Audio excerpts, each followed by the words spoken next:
And we are back to another beautiful weekend. My guest today is Marist. Marist, you have a great story. Welcome to the BNS podcast. I know this is your first time. Hopefully, it won't be your last time. We have a global audience across the board. Everyone is excited, looking forward to hear what you have to share with them today. And so am I. Marist, introduce yourself to our audience, please, across the world.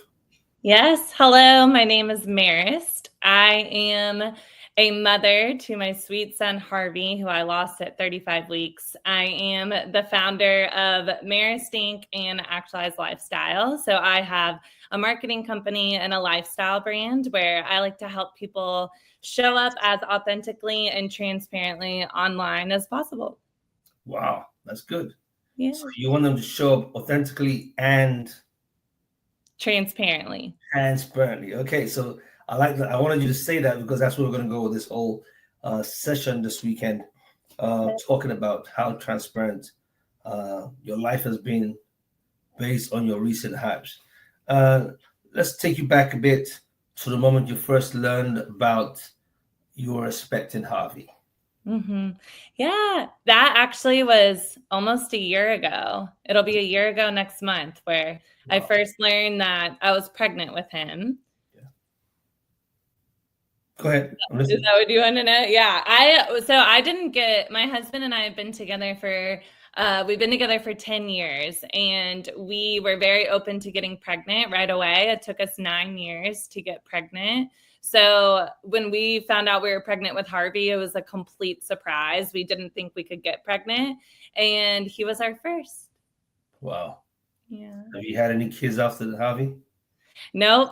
It's only been 4 months since we lost Wow. Harvey. Wow. So it's fairly recent, but we are hoping to get pregnant again. And it will come to pass. And it will definitely come to pass. There's a mother out there or a couple out there who have waited or still waiting um, to enlarge their family. There's a desire to have a child at home, but it hasn't happened for whatever reason it is. What would you say to that mother or that family? Yeah, that's a great question. I'm a big believer that our children come to us when they feel like it's the right time for them to come to earth. So I believe that the souls of our children choose us as parents, and they choose to come here to learn something and to experience something or to shape the lives of their parents. So for myself personally, like I love to encourage like other women and other parents who are struggling and kind of like in that waiting period to not only hold on to hope, but for me personally, I found a lot of joy and kind of preparing myself. So just kind of thinking like, well, how can I be the best version of me? Just leading up to becoming a parent, so I can be the best version of myself for my children who choose to come here. Wow, never heard about that before. Actually, yeah, that's I know there's a role that the parents have or the child will have when they show up, but choosing where they want to go. Never heard about that, and that's very intense. That's very intense, right? And so you believe that for the mother who hasn't had a child for 10 years, no one has chosen them yet? I don't believe that they haven't been chosen yet. I think that they could just be waiting for the perfect time. Oh, that's a good one. So I think that I think it's already written in the stars for you to become a parent. I do believe that if it's a desire of your heart, that it's something that will come to be. And we may not understand why it's not exactly the perfect time, or I very easily could have believed like, well, why did I want to be a parent? And then my child was taken from me. But it really, truly is just something that I believe that every soul has their own journey. And it's not necessarily just the desire of our hearts, but also it has to align with them and their path that they're meant to come here and do something. So it could just not be their time yet, but I believe it'll happen. Yeah, I believe in faith. I believe in in destiny and divine appointments and divine timing. I also believe that. Um, so let's just say for medical reasons, a mother can't have a child. Mm-hmm. The couple or the parent decides to adopt a child. When it comes to adoption, isn't that the choice of the parent selecting the child they would ideally want, and not at that time the choice is not the child's choice? Yeah, but I guess I would believe in that sense that that child already always knew that they would end up with those parents. That Oh, was just part of the greater plan. that's good. Oh yeah. Yeah. Now I'm sold. Good. Yeah. Thanks. All right, that's a very big teachable moment for me. Okay, good. Okay, so I have a question for you that someone had asked, and let me just put on my glasses to make sure I read it correctly. Because the good thing about this, people trying to put in questions when they know who the guest is, or preparing themselves. So I'll read this one if you don't mind. Okay. So it says, please take a moment and tell us when things started getting or going wrong during your pregnancy with Harvey. At what point did things start going wrong? So I found out that Harvey was diagnosed with growth restriction when I was 25 weeks. Oh wow. So when I was things were going smooth for a very, very long time. And once I was 25 weeks, I just found out that it's called IUGR. And it's just, if people are in the world, then it could be considered common, but for the grand scheme of things, it's a pretty rare thing that can happen. And all it means is that the baby's not getting what it needs from the mother's placenta. So it's not able to grow as it really is more of like just a weight thing. Like he grew and developed fully, he just didn't have a lot of weight on him. Okay. So would that be factored as a medical condition? Yes. It is. Wow. Mm-hmm. That would definitely have a psychological impact on you. Yeah. I want you to tell your story, Miss Marist, and be as transparent as you can. What kind of emotions were you feeling? The responses, I can hear you sounding stronger now, but I can guarantee you at the time it wasn't the easiest thing to navigate. Obviously, you might have had a great support system that helped you. There's someone out there who's looking to hear someone tell their story and share. Can you just open up a bit and just let us know what it was like? Of course, yeah. So I think one of the hardest things as a woman and a mother is we're told a lot that like our bodies know what to do. And you have so little control when you are growing a baby. Like you have not a lot of control over knowing what's going on. You can't predict what's going on. And for a woman going through a pregnancy, I think anyone that's been pregnant can relate. Like it's extremely taxing on you mentally to be constantly worried about your baby. And even when you get past those initial stages where miscarriages are common and you pass certain milestones, you still have no way of knowing for a fact like what's going on with your baby. And to be told that like my body just wasn't giving my baby like what he needed is upsetting. And it was super challenging for me to accept at first that there's nothing I could do. There wasn't like a pill I could take. There wasn't an injection or a shot I could get. There was nothing I could do to give my baby like the nutrients that he needed in order to properly grow. And I had no clue how long like my placenta was gonna sustain his life. And ultimately, like it was a super rare thing that his life would have ended in stillbirth and that my placenta would have failed the way that it did. And just waiting for that and hoping that like he would be taken out and that I would give birth to him before that would happen. and the doctor's appointments, I had to go to doctor's appointments every 3 days once I found out. So I'm in the doctor's appointments every 3 days, like doing the best that I can to advocate for him and hopefully like see that he's growing and that my placenta is not failing. And yeah, it's very taxing for me. I mean, it was very tough, I think, to just try. I mean, I fought for him so much. I brought myself to the ER. I like begged for him to be taken out once I was further along. And I really did everything that I could. And in my particular situation, it was kind of like a battle between me and the medical field on what the right thing was. And unfortunately, like they were wrong in my case. They were wrong? Mm-hmm. Yeah. Oh, wow. So in my situation, typically like a baby that's diagnosed with IUGR is not at risk for stillbirth until after 37 weeks. Okay. And so basically the goal was to try, when you're pregnant, like the best thing for a baby typically is to be in the mom's body for as long as possible. Like that's where they're going to have like the most amount of growth, like the best nutrients. But ultimately, like my body wasn't giving him like what he needed. So they're guessing that like we need to keep him in until 37 weeks so that he's term. That's when a baby would be considered full term. And you typically would want to keep a baby in as long as possible. But my placenta was like failing, and he wasn't getting what he needed from me.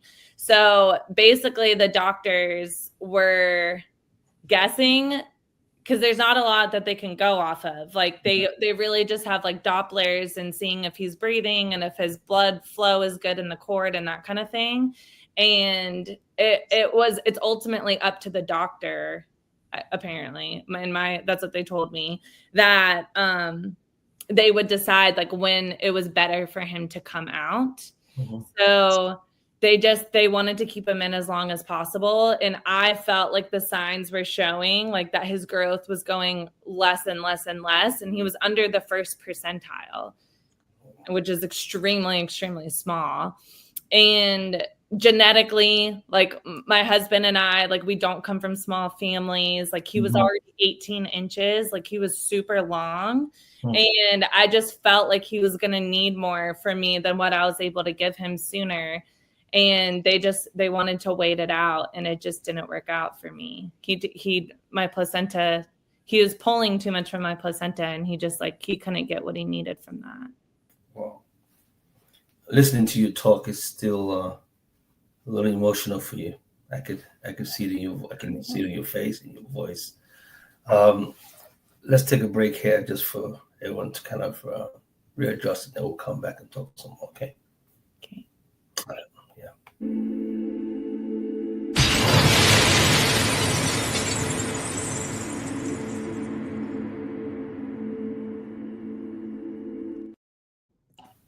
Welcome back to the BNS podcast. My guest today is Marist. Marist has now become an advocate. If you haven't heard the first part of her story, please just go back and listen to it. Apart from having this cold that's been lingering on for so a while, it was a little emotional just listening to her story. But you decided to move forward. I can tell. Let's talk about what you do now. Actualized Lifestyle. What is that all about? Yeah. So I had actually launched the Actualized Lifestyle brand right before I found out I was pregnant with Harvey. And the whole vision for this brand was really just to help people connect with the best version of themselves and align themselves with their life's mission, and then feel really, truly like empowered and super clear on who it is that they are, so that they can go out and do the thing that they came to Earth to do. Because like I said, I believe that every soul comes here with a mission and a purpose. And I believe that's true of the babies before they come here. And I believe it's true of all of us adults. I think that we go through life truly just trying to figure out who we are. And I think when we came here, we knew who we were. And I think we get conditioned and programmed, and things happen along the way. And sometimes we lose sight of that. So through marketing and branding and consulting and all of that kind of stuff, I like to help people kind of get back aligned with who they are. All right. So I'm going to ask you a question, a little challenging for me. Okay. So first thing you said, and I agree with you, is that before we came, we knew what the assignment was. Mm-hmm. Okay. Now, because yes, someone will say, oh, how would a baby understand what their purpose in life is? Well, the baby comes with a soul, and that is the bigger component of the being that completely understands what their role is when they show up, right? Mm-hmm. And then they grow and, establish themselves in different areas to fulfill their actual promise or purpose for being here, whatever the purpose is. And then, like you just said, you get programmed. Mm-hmm. The world, your environment, nurturing, parenting, whatever it is. Mm-hmm. How do you now go back to the original assignment? That's what you do. Yeah. What are the steps that people should take? And what frame of mind should one really have to say, this is what I'm called to do? Mm-hmm. And this is what I need to focus all my energy to fulfill purpose here on earth. Mm-hmm. What do we have to do? Great questions. I would say if someone just found themselves completely lost and they weren't sure what they were here to do or what their passion was or anything like that, the very first thing that I think of is, what were you drawn to as a kid? I always feel like whatever it is that you were drawn to as a child, whatever you played when you played make-believe, whatever, if you liked arts and crafts, or if you liked toy cars, or if you liked being outside, like what is it that you were the most drawn to when you were a kid, where you felt the most free? I think that's the first place to start.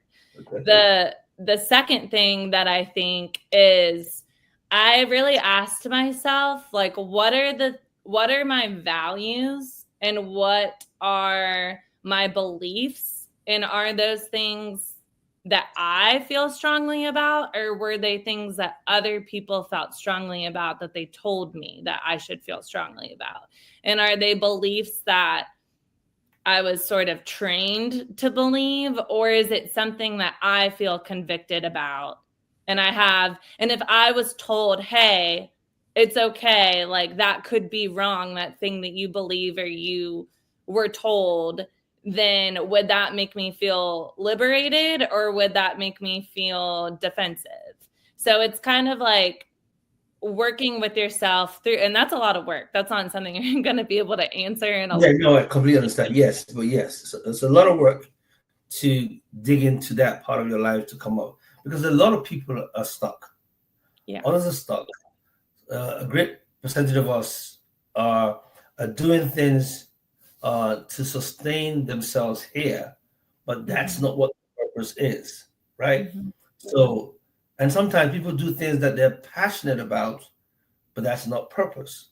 Mm-hmm. Others do things that they're good at, but they're not passionate about it. So how do you, and I get this every day, people calling, asking questions, whether it's on the podcast itself or privately talking to me, sometimes what you're passionate about or what you're purposed to do doesn't put food on the table, right? Mm-hmm. So, and especially with men, right? Marist, one of the biggest problems we as men have is that we're all assessed by our performance, whether it's performance in the boardroom or performance in the bedroom or performance on the football field, wherever it is we find ourselves, it's all about how good we are when it comes to perform. And if performance is how you judge a man and determine the status of a man, how does purpose take place?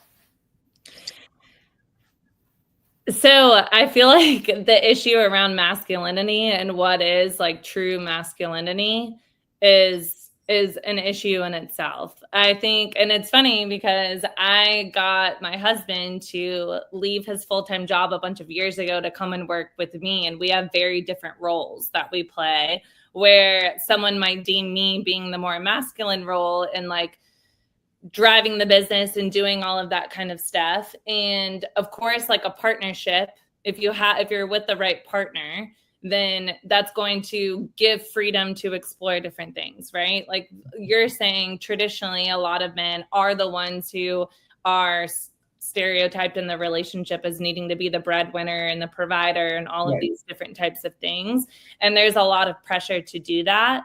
But I don't think, number one, like if you end up in a dynamic where that is the case, then I think that's a totally separate conversation. But if you are on your own soul's journey, or you're willing to face that despite the relationship dynamic that you're in, you have to be honest and true with yourself as far as like the things that you value. Yeah. And I think that the pressure around money and how much money do you actually need, right? And when does money just become a status symbol, or when does success just become a status symbol?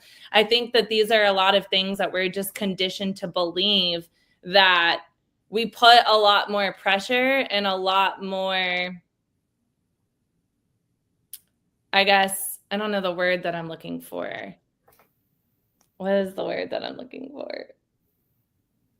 It's like self-imposed standards. Okay, right. Based on what we think society will deem as being, as being successful. Right. And so a lot of this, it's called actualized because it's designed around the idea of becoming self-actualized.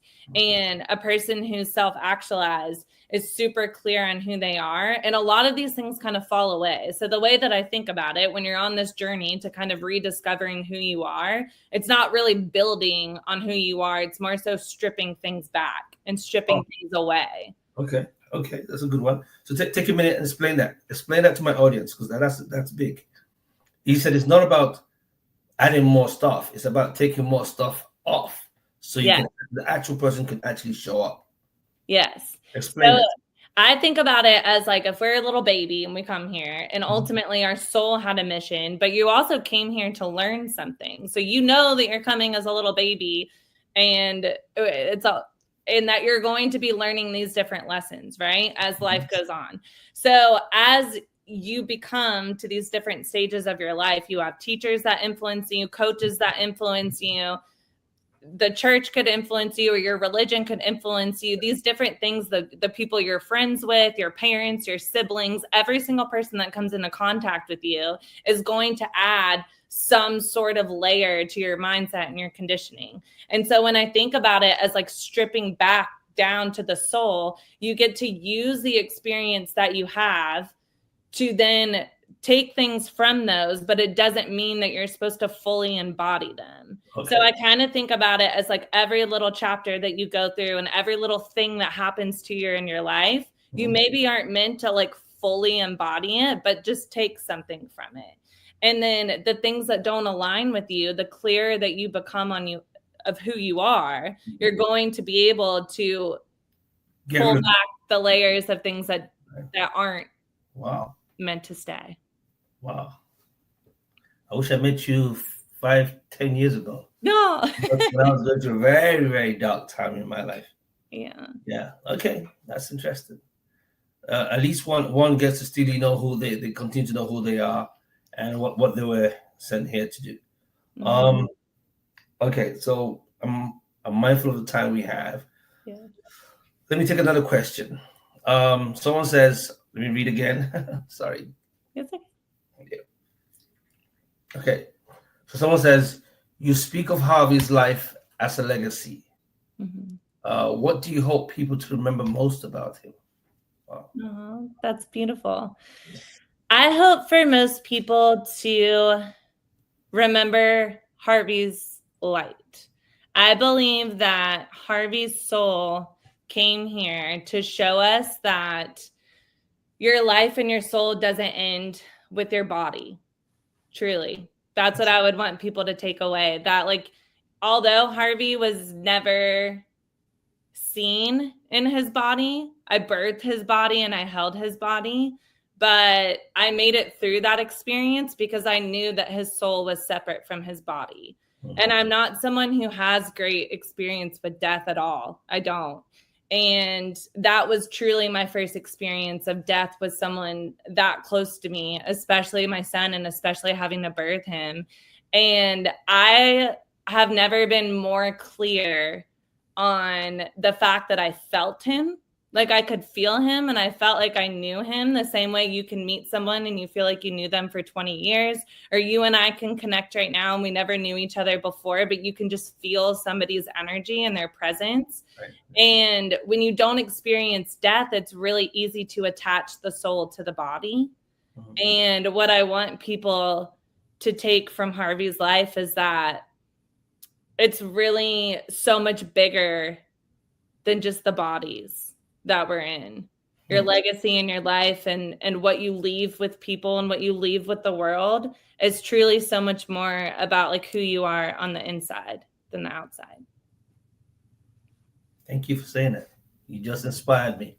Oh. Yeah, you just inspired me. Love that. There's some days when I don't want to marriage. There's some days I just don't want to get up and do this podcast. Just don't want to, I feel exhausted.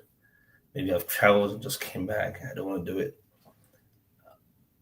But because I know that it's not just for the algorithm or for the likes or for the followers, because I don't know who's following me, because I don't know where I'm going anyway, so why follow me, right? Yeah. But I just think that it's a platform where it gives hope to the hopeless and a voice to the voiceless as people tell their stories. And so for that reason alone, I get up every single time and do this. When I don't feel like it, when I'm in physical pain or when I'm exhausted or I'm sick and ill, I still show up because I know that someone's life can just turn by hearing Marist's story. And so beautiful. Thank you for showing up, and thank you for not realizing it, but just inspiring me with what you just said. So thanks a lot. Oh. That's so beautiful. I think what you're doing is beautiful. And if people like me didn't have other people offering this platform, we wouldn't have a place to tell our stories. And I think that it's just the most beautiful thing in the world that people can share about some of their most tragic, horrible, like life-altering moments in a way that can make other people not feel so alone. So thank you for everything that you're doing. It goes such a long way and so much further than I'm sure you even realize. Wow. Thank you so much. Thanks again. And the BNS stands for Broken, Not Shattered. Yes. Broken, not shattered. Yeah. So, a lot of us go through a lot of brokenness, but just to, like you said, the light comes out. And so that's how I believe you celebrate Harvey's life. Mm-hmm. How did you guys come up with the name Harvey? It's a cool name, though. Yeah. So my husband, Andrew, he just really loved the name Harvey from the show Suits. We watched it a long time ago and he really loved it. And it felt like a very timeless classic name. Mm-hmm. And yeah, Harvey always kind of felt like an old soul. It's hard to explain it, but he just felt like we were learning from him the whole time I was pregnant with him. And it just suited him. It suited him so well. So immediately you found out you were pregnant, you gave him the name Harvey. Immediately, yeah. Wow. Yeah. Yeah, it's one of those names that really can transition from year to year, generation to generation. And you're right. Okay, great. And I have him in his little dragon. Oh, I keep him in. Oh, wow. That's so cute. So I got him like a bigger urn so I could hold him like this. Mm-hmm. So he sleeps next to me on my nightstand. And then this is Little Dragon has his own story, which I don't have time to tell, but he basically, Little Dragon has been around our whole pregnancy. He traveled with us, he rattles. Wow. So he was always there to protect Harvey. And so now he stays with him in his urn. Oh, there you go. That's good. Oh, that's so cute. Yeah. Good. That's a legacy right there. As we wrap up the show, what message do you have for anyone else going through this level of grief that you've gone through? Because there's a loss definitely here. Yeah. Yeah. It's a loss. And I want to definitely speak to, no matter when you lose a child, like, I believe that the second you find out that you're pregnant, it's completely valid. If it's a chemical pregnancy or any stage of losing a baby before the baby's born, or a child after a child is born, that the message that I would want to send to those moms is, you're still a mom, you're still a mother, and you're still mothering your baby spiritually, even if you can't mother your baby earth side. So never, ever lose sight of the fact that your baby is with you, that your baby feels your love, that your baby feels your nurturing. And through your own life and how you carry forward, that is you being a mother to your angel baby, and that is you showing them how much you love them and the love and nurturing that you wanted to give to them. I just encourage you to give it to yourself, and your baby's going to feel that, and your baby's going to be guiding you and watching you and loving you, even though you can't be with them physically. Wow. Well said. Well said. Thank you. So as we come to the end of the program, Marist, there's I've got two more questions, or two more things I need to do with you. Okay. So we have something called the drop-off question. The last person that we interviewed would give us a question called the drop-off question. They don't know who's coming on next. They don't know what race. They don't know what gender. They don't know nothing about you, right? But they will ask a question, and you will have to find a way to answer it. Then, as you leave, as we wind down, you will ask your own drop-off question for the next person. You don't know who the person is, what part of the world they're coming from, but it's something that you feel that you would like to ask. So just start thinking about that big question you've always wanted to ask somebody. You don't know.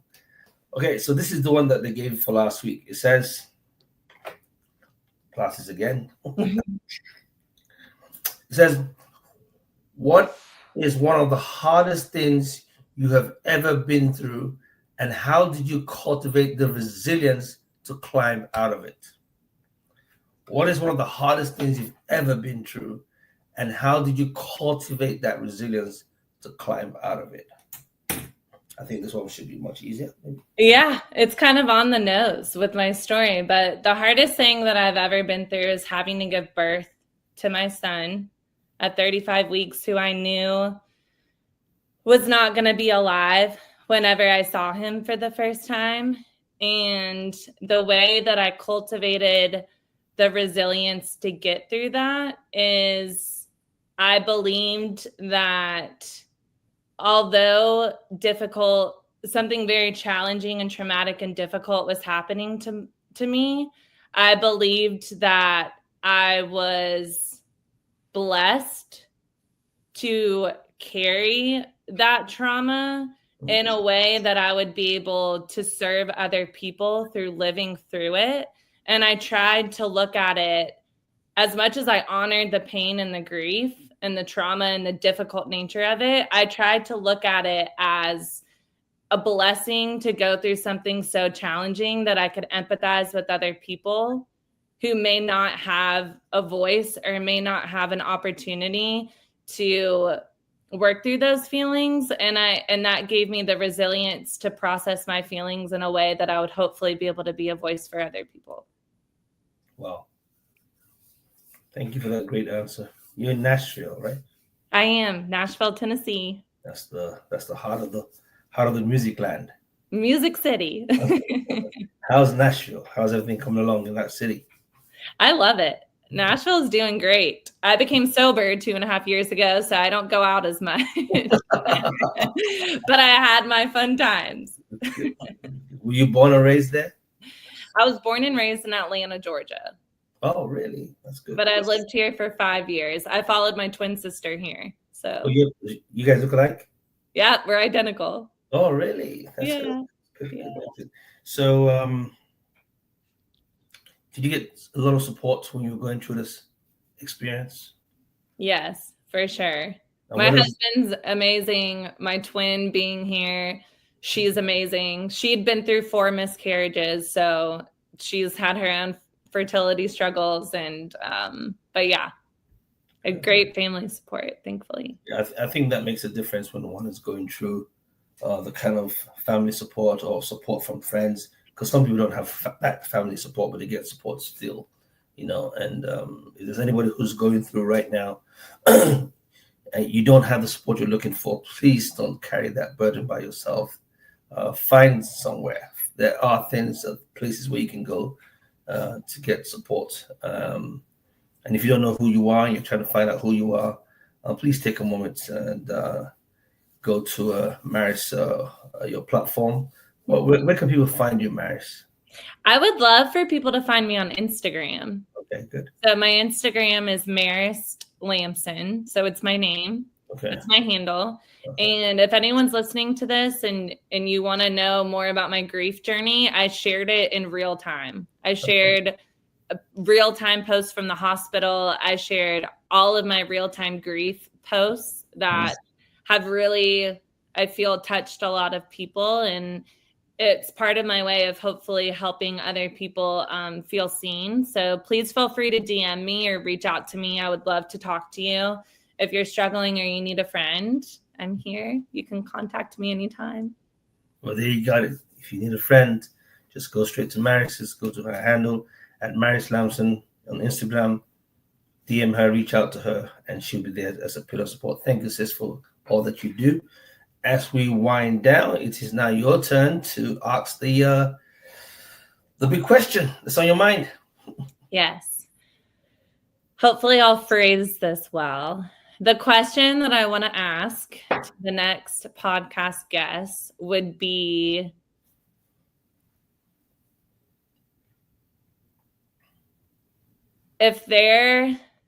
what is the thing that deep down you've always wanted to do? And if you had a green light from the universe that told you today that you would be successful in that thing, would you do it?